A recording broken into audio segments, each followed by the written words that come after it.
to the world. Subscribe now to the Hot 97 YouTube channel. It's Ebro in the Morning with Laura Stiles and Rosenberg. DaBaby apologizes to the LGBTQ community. So Let's hear listen, this apology. check this out.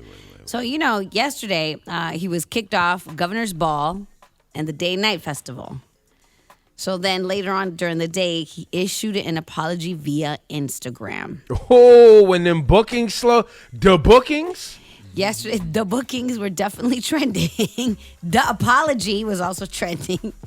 And listen, his rant at Rolling Loud led him to get, the boot from various music festivals, and his song with Dua Lipa got dropped from certain playlists. Oh, no, they pulled him off all the pop radio stations. That Dua Lipa song that he was on Levitate, yeah, they ain't playing that version no more, my guy. Man, so he apologized with a lengthy statement saying that he's educated himself and he knows better now following his crazy comments made at Rolling Loud. He said he wants to apologize to the LGBTQ community for the hurtful and triggering comments he made. He's like, I apologize for my misinformed comments about HIV and AIDS. And I know education on this is very important. But he did, as he went on to say, like, social media moves so fast that people want to demolish you before you even have the opportunity to grow and educate and learn from your mistakes. So as a man who's had to make his own way from very difficult circumstances, having people I know, blah, blah, blah, blah, blah, blah, blah. So. Just to be clear, Laura, he spent the first paragraph. It's one full paragraph making excuses. And then he does one line at the end. I want to apologize to the LGBTQ plus community for the hurtful. So he made it about himself again. For an entire paragraph. And then the second part, he apologized in like a sentence. And people need to go to apology school. People don't know how to apologize. Like, can I just say one thing on this? Go ahead.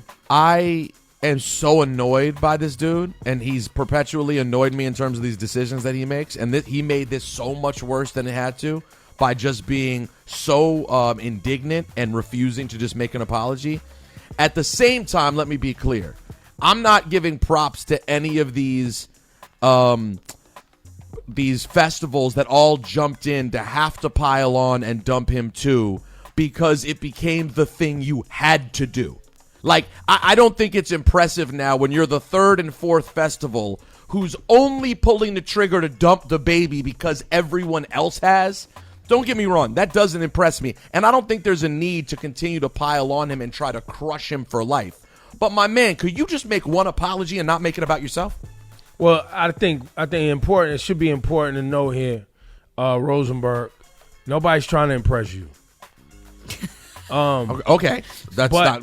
But it's important that I say that because, I get what you're saying. Like, it feels like a pile on because it is. Because why didn't they do it at first? Well, because it's a pile on. Why don't you announce it right away? No, because it's a pile on. It's called, yo, we have to do this. Yeah, you're not wrong, Rosenberg. You're not wrong. Yeah, so why does it matter whether... Well, because you made it a point to say that doesn't impress me, which made it sound as if your decision or you hold some sort of weight in these decisions. So I wanted to be clear that it's not about you.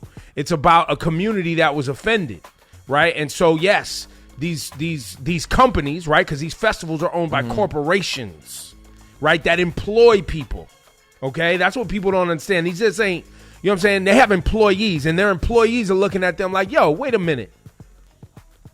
And by the way, the LGBTQ community, let's be clear, gave DaBaby 48 hours to make this smooth. Maybe longer. And he kept doubling down. So all the outrage and people trying to call this racism and all that, this ain't racism. Oh, I didn't even know. Is that a thing? Yes, that's the thing. Oh, because these rappers could call black women bitches and hoes, but it's true. Well, listen, if black women want to shut somebody down, they have the power to do so and to stop supporting this music. And so do the DJs who are black men, who have black mamas and black sisters and black children. Right?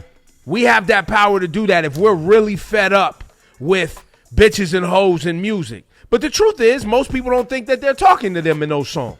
Right, so they're okay with it being said generally. But what DaBaby said was a trope and offensive to an entire community of people who are of all ethnic backgrounds and all cultural backgrounds and all genders. So he really went after a lot. He kicked the hornet's nest. You think you botched it. You offended mass amounts of people. And continue to not get out of the way. And then didn't want to sit down and shut up.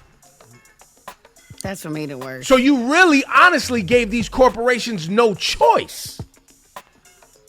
And then you don't know how to apologize. And whoever's on your team don't know how to write an apology. I get that. I agree with everything you just said. I guess I do feel a way, though, about now when we continue to see one after another continue to kick him out. I get it. And if they do have a demand within their company from the community that's being like, we cannot support him, I understand they're obligated to address that. But some of these places, Ebro, they're doing it to keep up with the Joneses.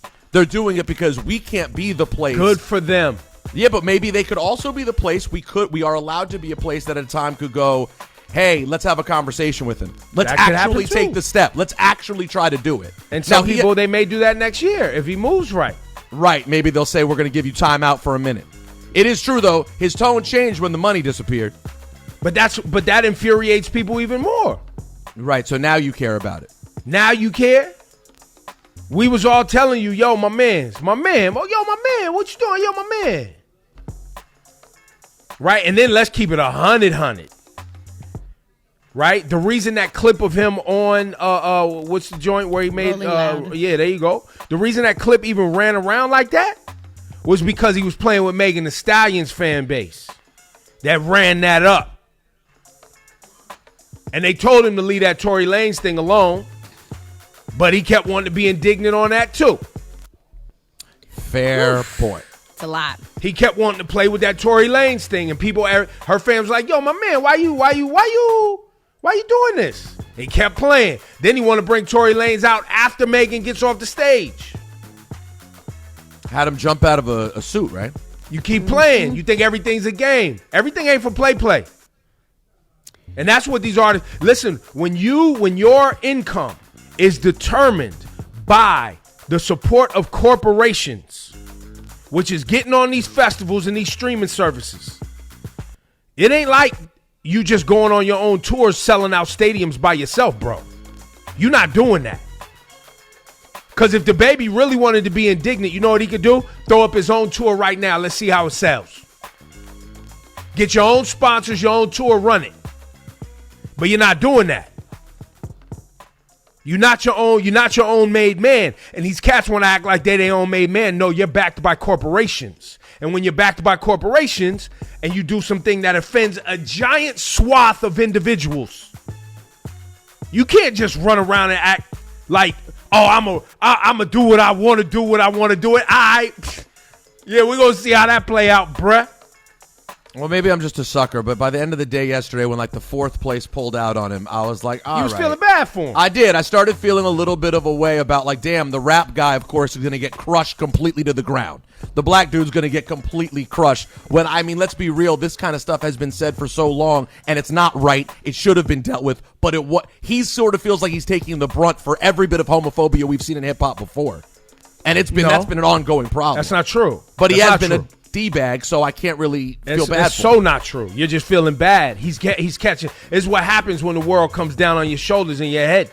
Look, because on these same festivals, there's a lot of young artists and a lot of young black men doing numbers running these festivals. He ain't the only one. No, in fact, no festival needs one particular artist. They're all going to survive. He ain't the only rapper out here making hits. That's another thing. Cats need to stop thinking they the only one. There'll be a new one next year, bro. And the year after that. The radio ain't going to turn off because you don't put out an album. There's not going to be dead space because you decide not to make a song. You think tickets ain't going to sell because you don't put out an album? Shut up. These dudes need to understand that they are part of a whole situation that's been going on long before them. Long before them and going to go on long after. And that's why when you say something crazy, you need to be like, I blew that one. Sorry. And shut up.